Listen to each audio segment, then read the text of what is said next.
Mak lazim kalimi. Mak lazim kalimi ada berapa jenis? Dua juga sama. Musaqqal, mukhaffaf. Betul.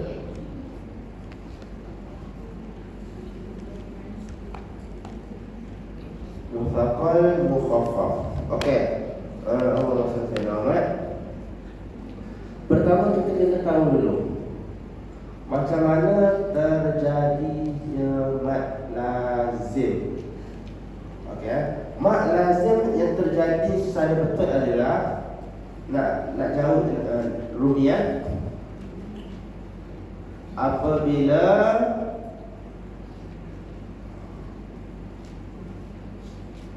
huruf mat. Huruf mat ada berapa?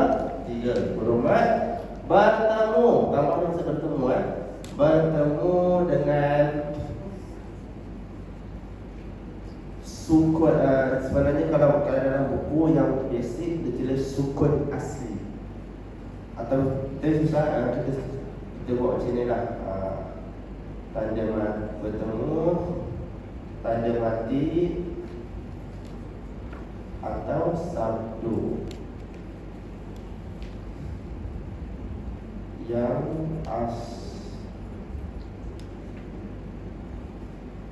dalam buku dia tidak baca ni apabila huruf mat bertemu dengan sukun yang asli.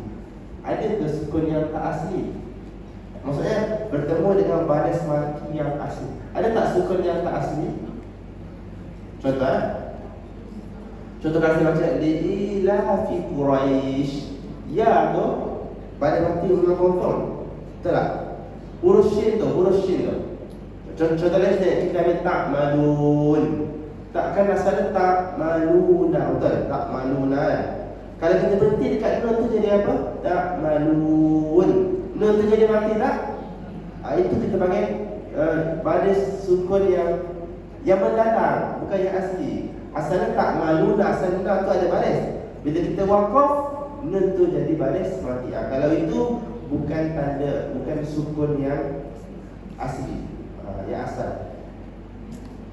Pening tak? Kalau pening boleh sini ya.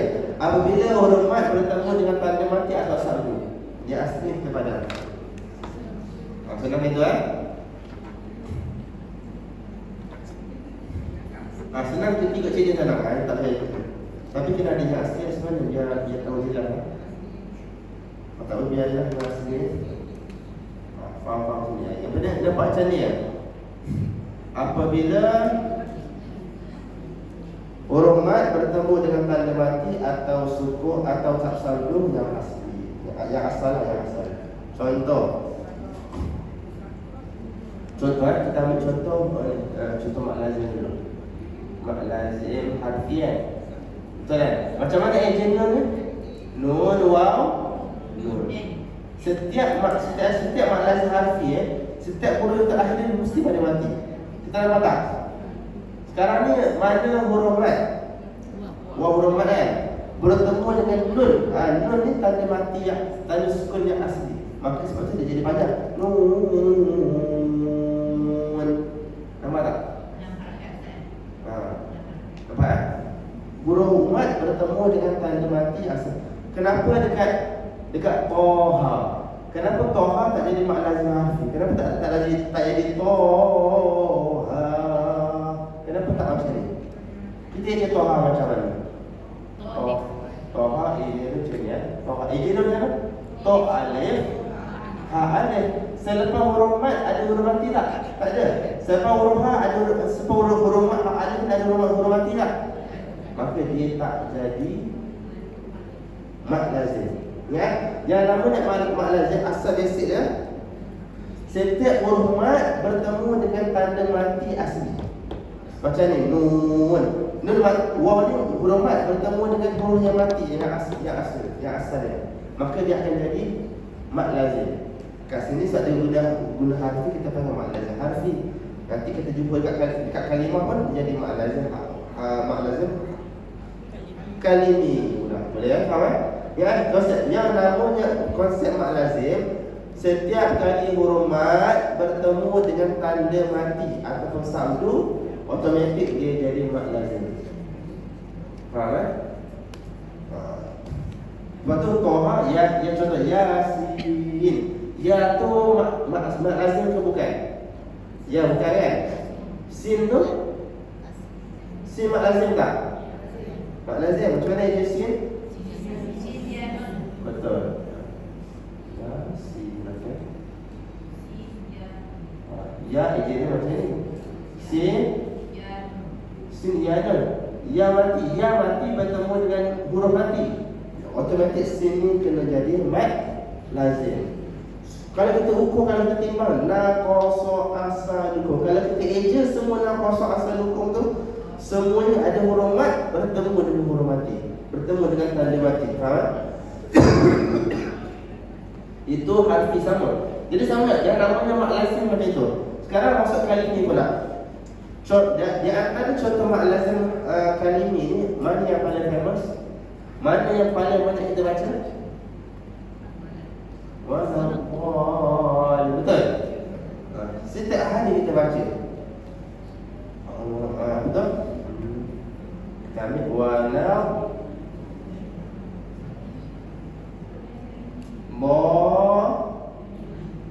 boleh.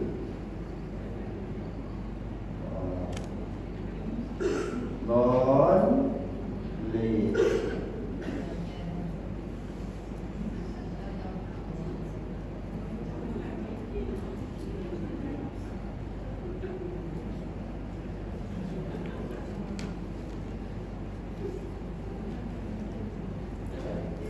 Sekarang cuba bagi tahu saya, dekat mana terjadi mak lazim?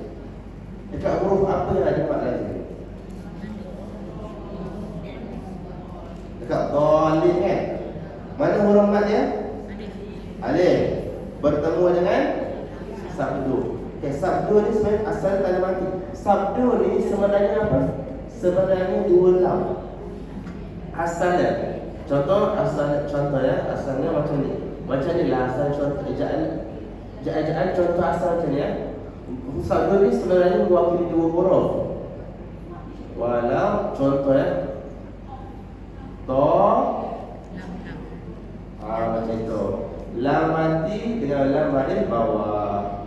Itu contohnya asalnya. Jadi di sabdu kan. Jadi sama lah kalau nampak sabdu kita jadi mak lazim kan. Walau dhalin. Jadi kan saya pernah sebut setiap huruf mat yang 4 huruf ke atas boleh letak tanda apa? Ombak kan. Ombak tu saya nak letak dekat mana? Dekat dha ke, dekat alif ke, dekat lam?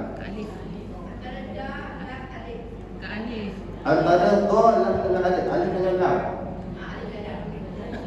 Maksudnya antara tu macam? Okey, dia pilih satu. Nak letak atas dha ke, atas alif ke, atas lam? Atas alif. Dia mesti letak atas huruf mat. Huruf mat dia apa? Alif. Jadi letak atas alif. Okey. Kita tengok mak lazim apa? Apabila huruf mat bertemu dengan tanda mati yang asli kan? Kita tengok. Mana huruf mat asli ni? Alif. Bertemu dengan lam. Lam ni memang tanda mati, memang tanda mati pada sukun yang asli yang asal. Okey, kita tengok Kita tengok ada tak huruf apa?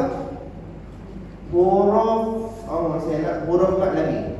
Ya, ada huruf mat tak? Kalau kita berhenti ni jadi mana mati tak? Mati kan?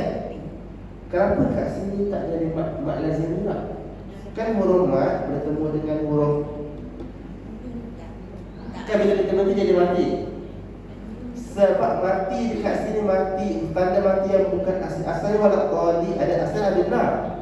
Dan bila kita wakaf, benda ni kita matikan. Tanda mati tu mana datang? Kita yang buat dia jadi mati. Asalnya bukan mati, maka kat sini tak jadi mak lazim. Tengok dekat sini pula. Walau. Mana huruf mat? Wala. Lam ni, alif ni huruf mat tak? Ya. Jumpa dengan hamzah wasal. Hamzah wasal ni huruf mat tak? Hamzah wasal ni tanda mati tak?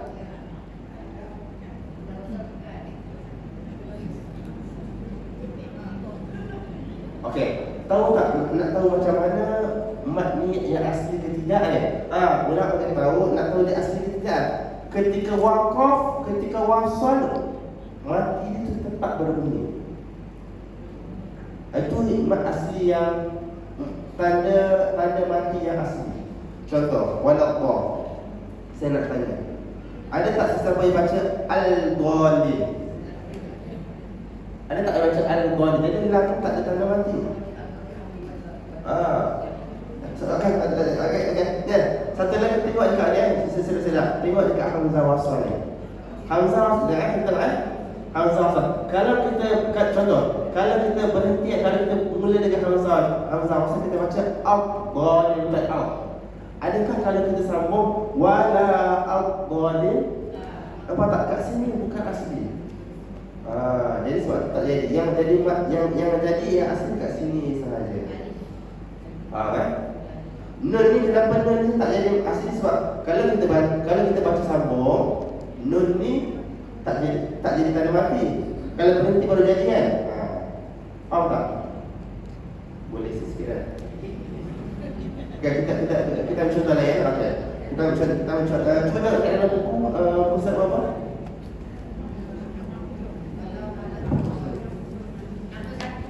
Nombor 61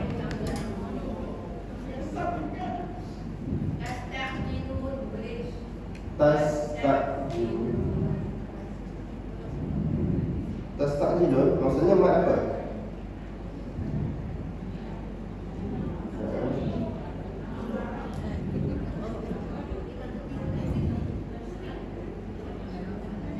Ustaz apa?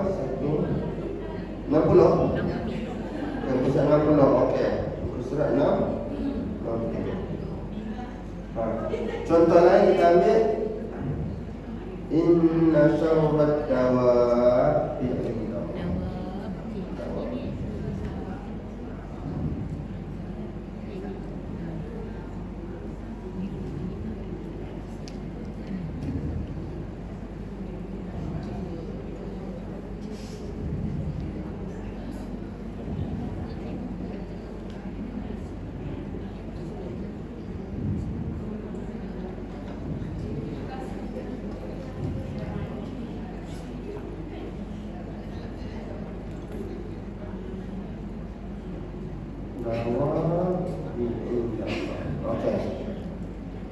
inna syarrat dawab.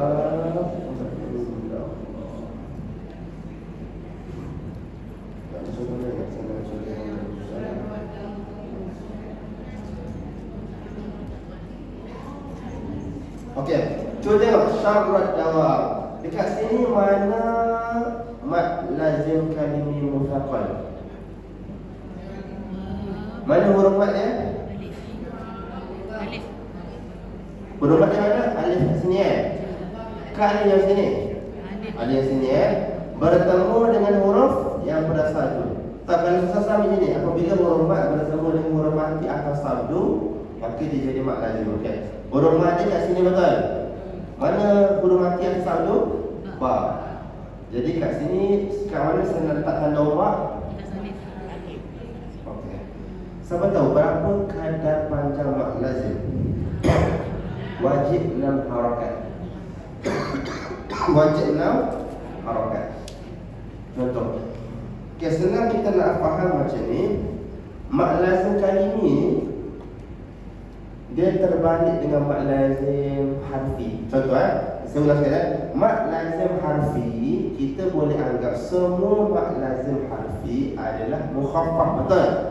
Kecuali kalau huruf sin dengan mim bertemu dengan mim baru dia jadi apa? Mustaqalan. Mad lazim kalimi lain pula. Kita boleh anggap semua mad lazim kalimi adalah mustaqal. Ingat semua mad lazim kalimi adalah mustaqal. Kecuali satu perkataan sahaja yang jadi mukhaffaf. Ada dalam Al-Quran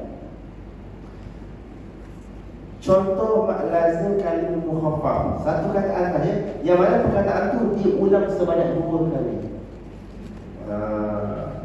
Perkataan tu apa? Apa perkataan tu? Kita cuba sini ya.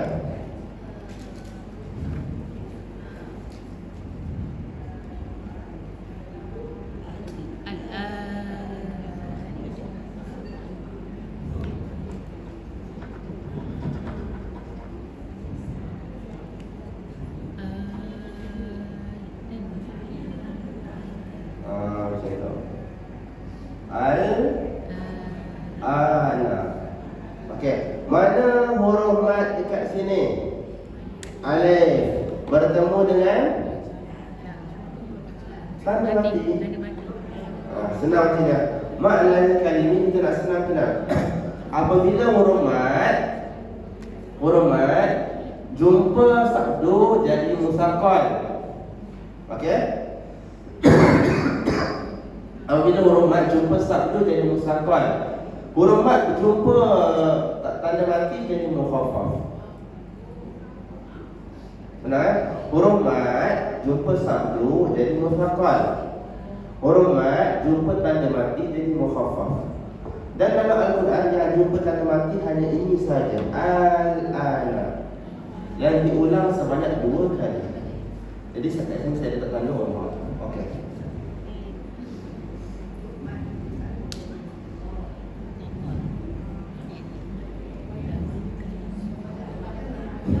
Okey, saya ulang. Okey, sekarang. Okey, saya ulang sekali ya. Apabila kita nampak huruf mat bertemu dengan sabdu, maka dia jadi mat lazim kalimi apa? Musaqqal. Kalau kita nampak huruf mat bertemu dengan tanda mati, dia jadi mukhaffaf, itu sahaja. Okey, dan untuk musaqqal ni, dia kita bukan sekadar tu sahaja. Kita kena tengok keadaan huruf selepas. Okay, ingat? Satu lagi, dekat mat lazim kalimi musaqqal ni, dia ada hukum tambahan.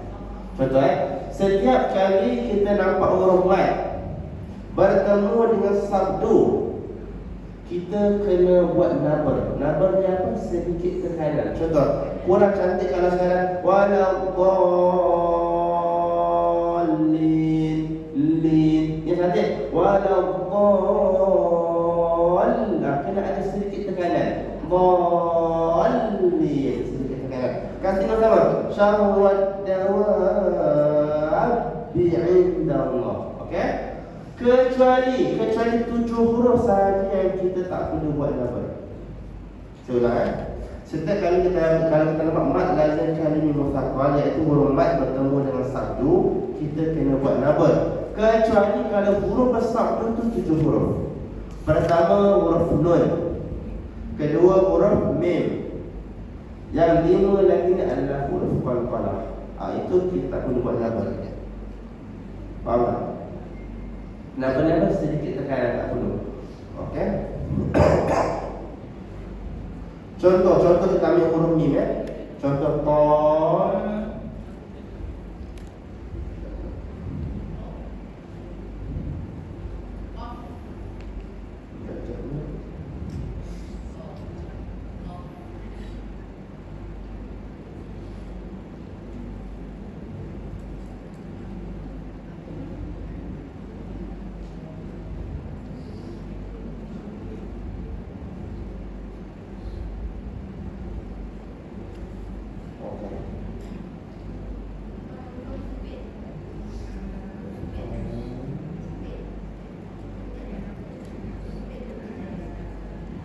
Okey, dekat tomah ni mana huruf mat alif bertemu dengan huruf bertemu dengan tanda mati huruf mim jadi dekat sini kita letak tanda huruf. Dekat sini sama keadaan panjang dalam harakat. Tapi dekat sini tak perlu buat nama, tak perlu tu tak perlu.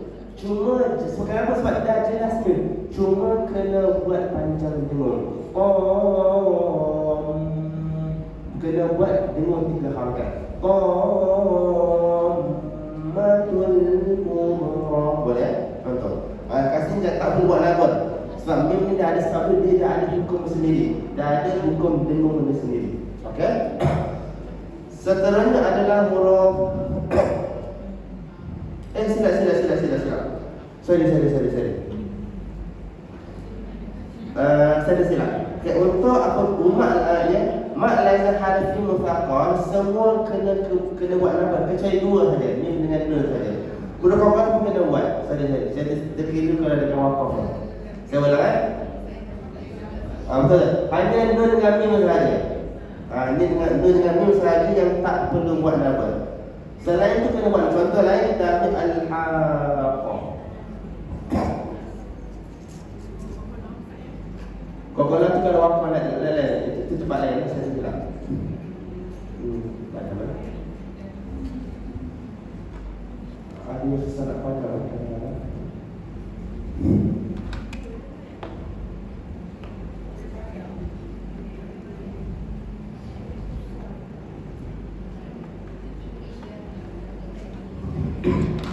Haqqah. Al-haqqah. Okey, kat sini kat mana katnya? Huruf mat bertemu dengan sabdu. Okey. Kat sini kadar panjangnya berapa harakat sama. Nama yang namanya maklum mesti nama harakat. Al-haq kena nama. Okey, cuma dekat sini biasa maknanya kita kena tengok huruf sifat huruf qaf ni jenis apa? Pertama kita tengok dekat huruf qaf. Qaf kalau sabdu ada sifat apa? Bawalan ke syiddah?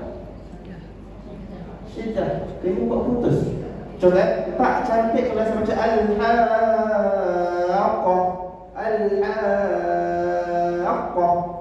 Dia mesti ada putus sekejap. Contoh, al-haqqah. Kena ada syiddah. Putuskan dulu. Ada pun huruf lam. Lam huruf syiddah ke bukan? Bukan.